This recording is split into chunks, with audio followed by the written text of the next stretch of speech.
iglesia soy, y tú también.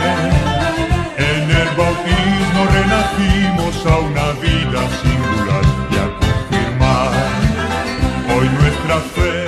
Muy buenos días, amables oyentes. Les saluda su pastor y amigo Monseñor José Clavijo Méndez. Este es su programa Palabras del Pastor, que se emite todos los días de lunes a viernes por esta su emisora Radio Piragua, la emisora diocesana de Sucre. Hoy es 21 de marzo del año 2018, miércoles de la quinta semana de Cuaresma. Estamos ya próximos a iniciar la Semana Santa con la celebración del Domingo de Ramos. Que estos últimos programas de Cuaresma también nos ayuden a entendernos como iglesia, ya que estamos hablando de la iglesia, y a una mejor participación como iglesia, como confesión de fe en la celebración litúrgica, puesto que la liturgia celebra la fe. Aquello que creemos por la fe, lo celebramos en la liturgia. Y el misterio central que celebramos en la liturgia es el misterio de Cristo, y muy en especial el misterio de Semana Santa, la pasión, muerte, sepultura y resurrección del Señor.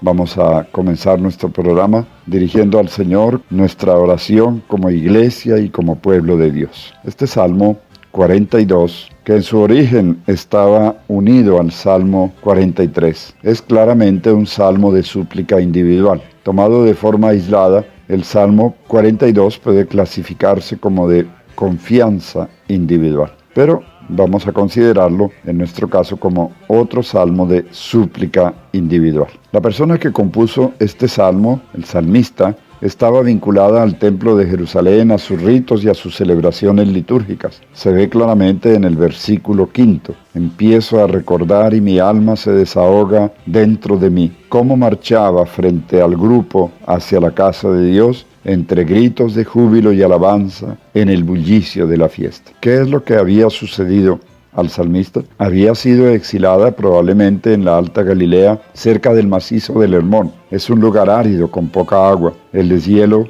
de las nieves del Hermón da lugar al comienzo del Jordán, que más abajo forma cascadas. El salmo habla de un enemigo que lo oprime y de los opresores que insultan al salmista preguntando ¿dónde está tu Dios? El salmista lo ha perdido todo, su vinculación a la tierra de Israel en la que se encuentra su Dios. Ha perdido la libertad, la alegría de estar en el templo participando de sus celebraciones y a cambio ha recibido una profunda nostalgia de Dios. Dios se hace presente en su vida en forma de ausencia sentida, de añoranza. La nostalgia es un dolor maldito y bendito al mismo tiempo.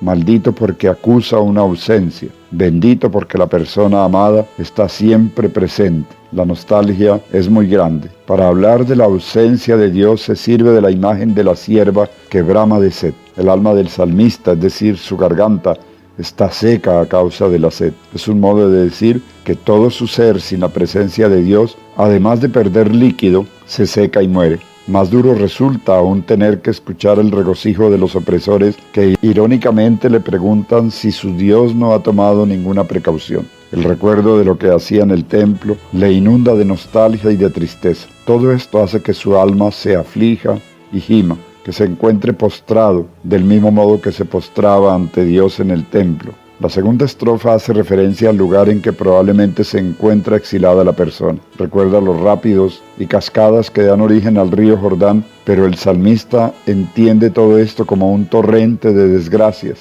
que se abaten sobre él. Los montes del Hermón son imponentes, pero él prefiere esa humilde montaña que es el monte Sión, sobre la que se alza el templo de Jerusalén, y se dirige a Dios llamándolo roca mía. Tiene confianza, pregunta, reza. No se hace a la idea de tener que vivir lejos de Dios. Dios está presente en forma de nostalgia. En esta ocasión la nostalgia se convierte en bendición como signo de una presencia. Por tratarse de una súplica individual, se presta para lo mismo, para suplicar individualmente a Dios. A veces nos da la impresión de que Dios está ausente de nuestra vida y de nuestros sufrimientos. Conviene entonces rezar este salmo. Asimismo, cuando sentimos nostalgia de esa presencia de Dios, cuando sentimos hambre y sed de Él, cuando nos aflige nuestra alma y gemimos. Salmo 42. Del maestro del coro, poema de los hijos de Coré. Como la sierva anhela corrientes de agua, así mi alma te anhela a ti, Dios mío. Mi alma tiene sed de Dios, del Dios vivo. ¿Cuándo volveré a ver el rostro de Dios? Las lágrimas son mi pan noche y día, mientras que todo el día me preguntan, ¿dónde está tu Dios? Empiezo a recordar y mi alma se desahoga en mi interior. Cómo marchaba al frente del grupo hacia la casa de Dios, entre gritos de júbilo y alabanza en el bullicio de la fiesta. ¿Por qué te afliges, alma mía? ¿Por qué gimes dentro de mí? Espera en Dios, que volverás a alabarlo. Salud de mi rostro, Dios mío. Mi alma se aflige en mi interior y por eso me acuerdo de ti. Desde la región del Jordán y del Hermón, de ti, humilde montaña, un abismo le grita a otro abismo al fragor de tus cascadas. Todas tus olas y tus crestas han pasado sobre mí. De día el Señor envía su misericordia, y durante la noche entonaré un cántico al Dios de mi vida. Diré a Dios, roca mía, ¿por qué me olvidas? ¿Por qué he de andar triste bajo la opresión de mi enemigo? Quebrantándome los huesos, mis opresores me insultan todo el día y me preguntan, ¿dónde está tu Dios? ¿Por qué te afliges, alma mía? ¿Por qué gimes dentro de mí? Espera en Dios, que volverás a alabarlo. Salud de mi rostro, Dios mío. Gloria al Padre, y al Hijo, y al Espíritu Santo, como era en el principio, ahora y siempre, por los siglos de los siglos. Amén.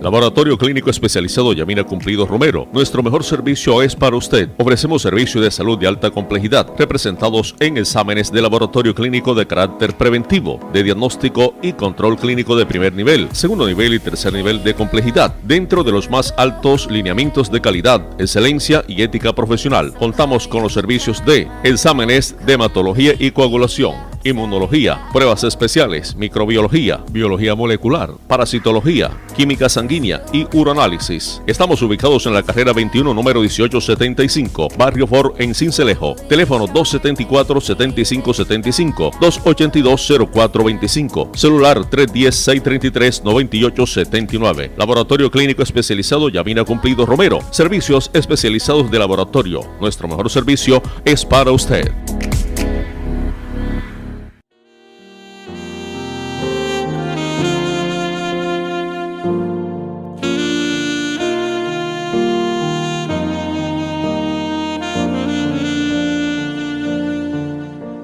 Cuando iniciábamos este tema de la iglesia, nos hacíamos algunas preguntas acerca de lo que la gente entiende por la iglesia.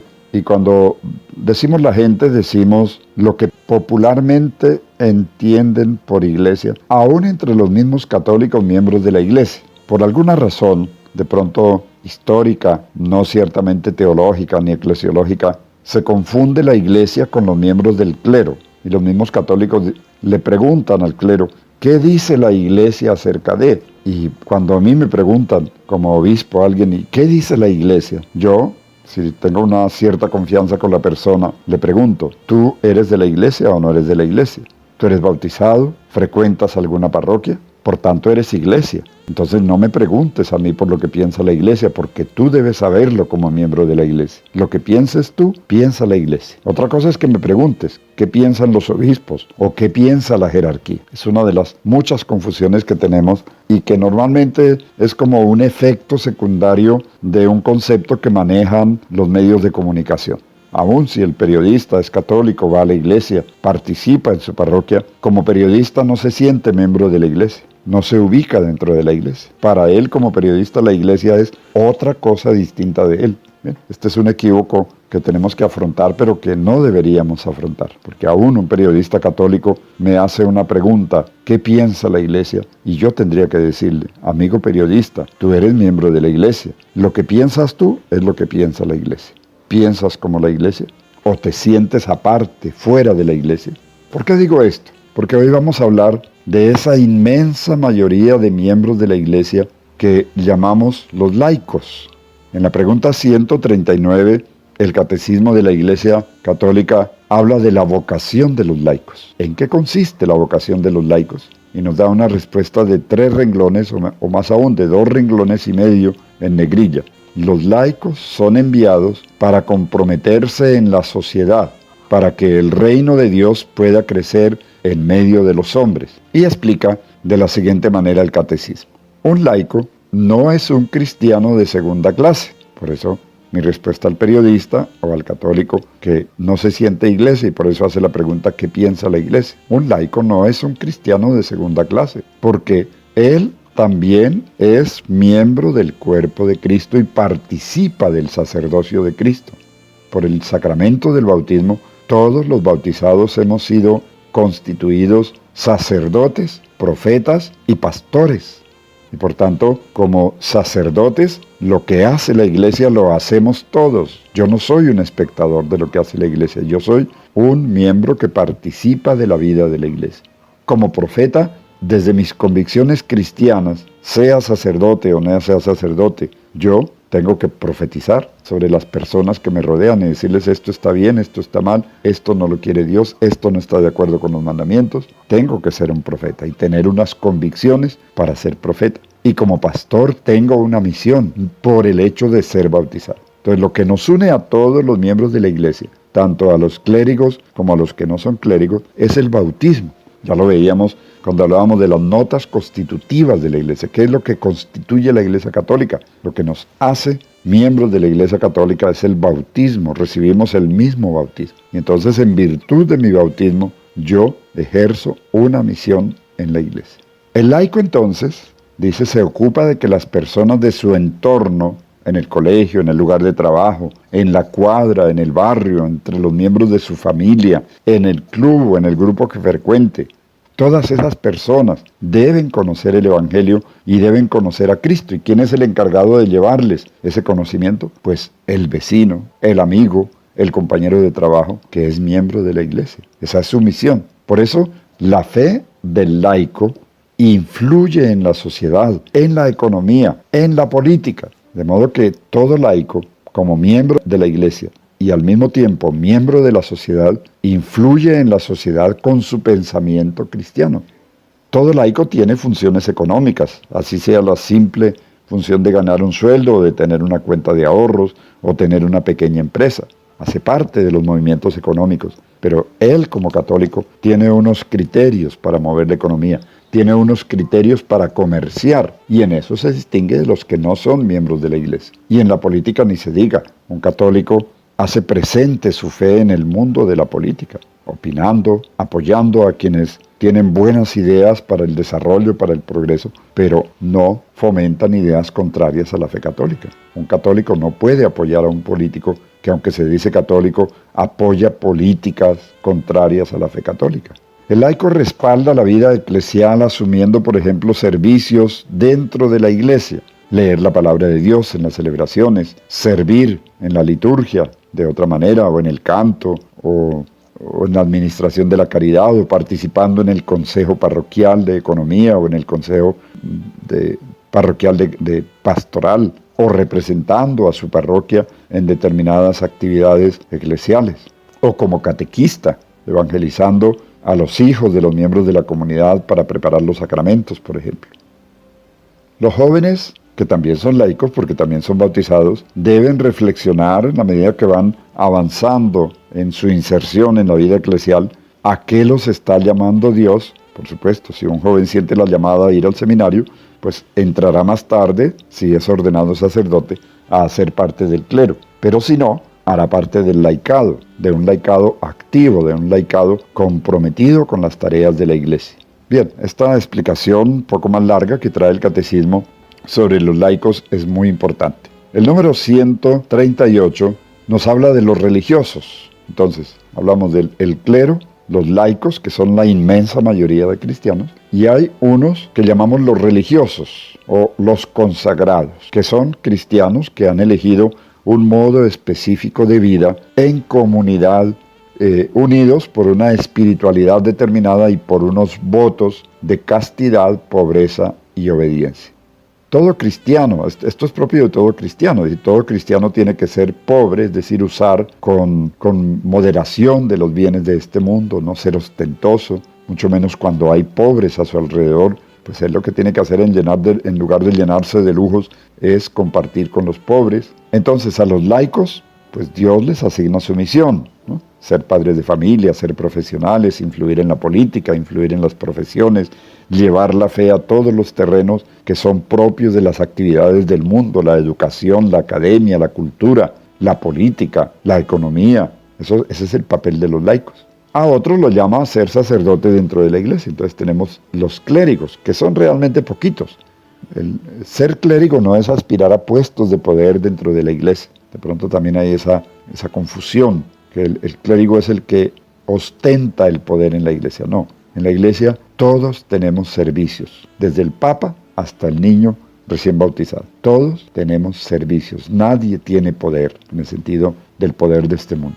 Pero hay un cierto grupo, todavía más minoritario, de hombres y mujeres que eligen la forma de vivir en comunidades, por tanto renuncian al matrimonio y a la familia para irse a vivir juntos en un proyecto de vida cristiana, observando los votos de castidad, pobreza y obediencia. A estos son los que llamamos los consagrados o las comunidades religiosas, que son muchísimas. Hay fundadores que fundan su comunidad religiosa y hay seguidores de esa comunidad religiosa que se vinculan a la comunidad por medio de los votos. No necesariamente tienen que ser sacerdotes. Algunos son sacerdotes, pero no necesariamente tienen que ser sacerdotes. También hay comunidades religiosas femeninas, porque una característica de la vida consagrada es que no se mezclan hombres con mujeres, porque tienen que hacer vida común. Y si han renunciado al matrimonio y a la familia, pues no pueden vivir en común hombres con mujeres, porque sería un contrasigno, un signo ambiguo para la sociedad.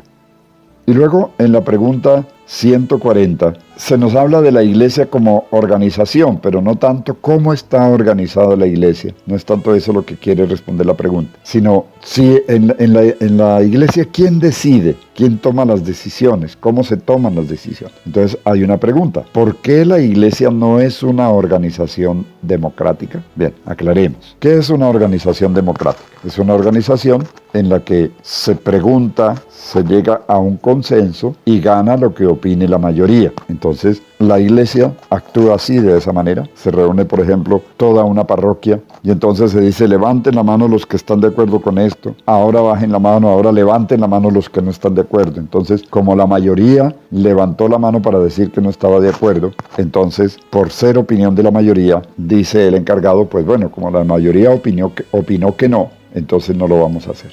Así no procede la iglesia. En la iglesia no mandan las mayorías. Ciertamente se tiene en cuenta el concepto, pero hay unos encargados de tomar las decisiones que son los miembros de la jerarquía. Se escucha la opinión, incluso de los laicos, pero es la jerarquía quien toma finalmente la decisión. ¿Por qué? Porque Jesús no organizó la comunidad cristiana desde la base como un consenso o como una mayoría. La organizó desde Pedro, luego pasando por los apóstoles y luego los discípulos. Es decir, los discípulos serían toda esa cantidad de personas que siguen a Jesucristo, pero ellos están coordinados y animados por los sucesores de los apóstoles, que son los que toman las decisiones. Finalmente, por ejemplo, el párroco, escuchada la opinión de la gente del consejo parroquial, que actúa en representación de toda la parroquia, toma una decisión. Escucha el consejo, pero la decisión no la toma el consejo, la toma el párroco. En la diócesis lo hace el obispo. Igualmente el obispo consulta a los órganos que hay para ello y toma la decisión. Y lo mismo el Santo Padre. El Santo Padre es autónomo en sus decisiones, asistido especialmente por el Espíritu Santo.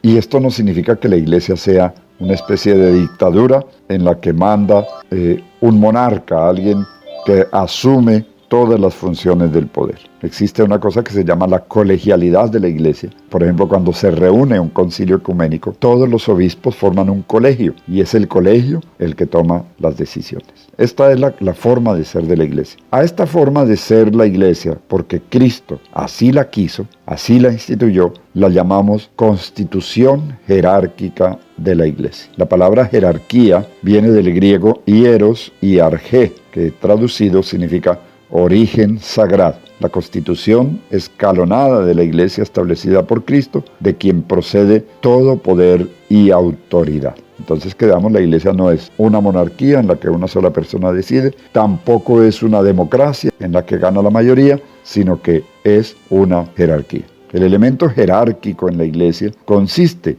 en que el mismo Cristo es quien actúa por medio de ella, cuando los ministros sagrados, por gracia de Dios, hacen y dan lo que no podrían hacer ni dar por sí mismos. Es decir, cuando dispensan en lugar de Cristo los sacramentos y enseñan con autoridad. El elemento colegial en la Iglesia consiste en que Cristo ha confiado la totalidad de la fe a la comunidad de los 12, los apóstoles, cuyos sucesores bajo el primado de Pedro dirigen la Iglesia. Partiendo de este enfoque colegial, los concilios son un elemento irrenunciable en la Iglesia, pero también en otros órganos colegiados de la Iglesia, por ejemplo los sínodos y los consejos, puede fructificar la multitud de los dones del Espíritu y la universalidad de la Iglesia en el mundo. Todo el mundo entendemos lo que es un obispo, pero examinemos de dónde viene esta palabra obispo. Viene de un verbo griego que significa episkopein, el que observa algo desde arriba, episkopein. Esta es más o menos la función del obispo, colocarse un poquito más arriba para mirar todo el panorama.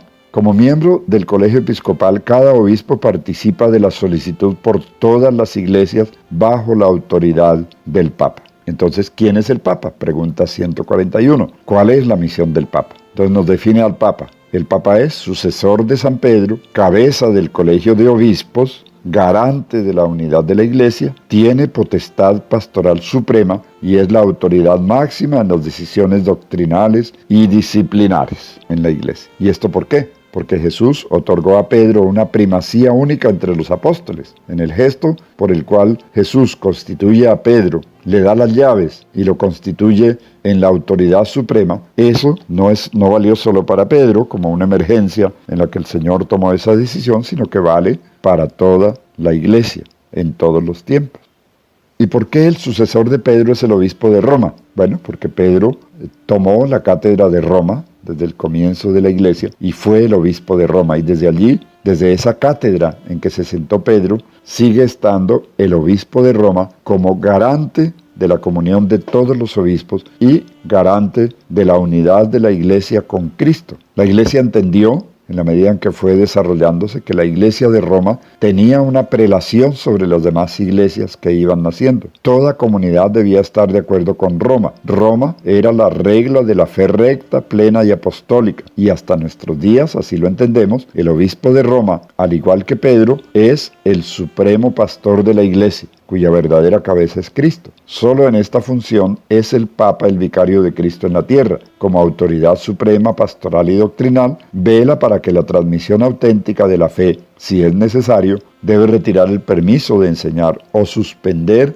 a los ministros ordenados, incluso a los obispos, en caso de que falten gravemente a su misión y a su ministerio, sobre todo cuando predican cuestiones de fe o de moral que no hacen parte de la tradición que los apóstoles dejaron a la Iglesia. La unidad en cuestiones de fe y moral están garantizadas por el magisterio al frente del cual está el Papa. Constituye una parte de la capacidad de resistencia y al mismo tiempo del atractivo que tiene la Iglesia Católica como organización. Esto es muy curioso y muy simpático. La Iglesia Católica siempre ha sido admirada por su organización interna. Todo el mundo envidia tener una organización como la que tiene la Iglesia Católica. Pues bueno, esto fue un invento de Cristo, que ciertamente se ha ido perfilando en la medida de las necesidades, en la medida que la Iglesia fue creciendo y se fue extendiendo, pero el invento original es de Cristo.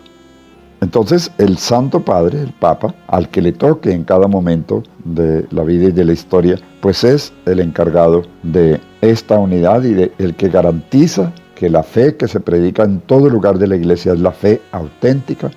Los obispos deben estar en comunión total con el romano pontífice. Esta es una condición para ser obispo católico, perfecta comunión con el romano pontífice. Es por eso que ahora en este tiempo que surgen por ahí personas que se llaman obispos y se visten como obispos, pero que no hacen parte de la Iglesia Católica. Nosotros tendríamos que hacer el esfuerzo de conocer quiénes son los obispos que formamos la Conferencia Episcopal de Colombia, para que cuando alguien llegue diciendo yo soy Perico de los Palotes y soy obispo de Sincelejo, pues uno diga no, pero si el obispo de Sincelejo lo conozco yo y se llama José Clavijo. Entonces es que hay dos obispos en Sincelejo.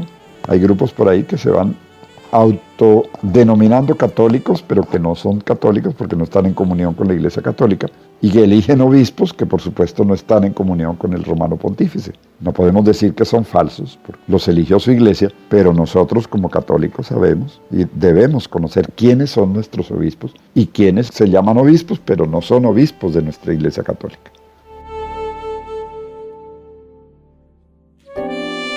Muy bien, pues todavía nos faltan algunos temitas para completar toda esta enseñanza del Catecismo sobre la Iglesia, que lo dejaremos igualmente para el próximo programa. Vamos a rezar, a orar, unidos a nuestro Señor Jesucristo con esta oración que Él mismo nos enseñó.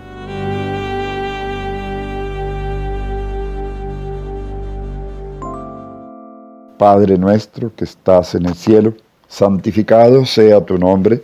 Venga a nosotros tu reino, hágase tu voluntad en la tierra como en el cielo. Danos hoy nuestro pan de cada día, perdona nuestras ofensas, como también nosotros perdonamos a los que nos ofenden. No nos dejes caer en la tentación, y líbranos del mal. Amén. Oremos.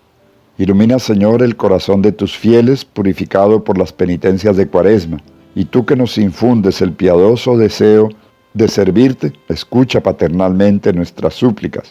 Por nuestro Señor Jesucristo, tu Hijo, que vive y reina contigo en unidad del Espíritu Santo y es Dios por los siglos de los siglos. Amén. Mis hermanos, Dios los bendiga. Muchísimas gracias. Bendiciones en sus hogares, bendiciones en sus trabajos. Los bendiga Dios, Padre Todopoderoso, Hijo y Espíritu Santo. Amén.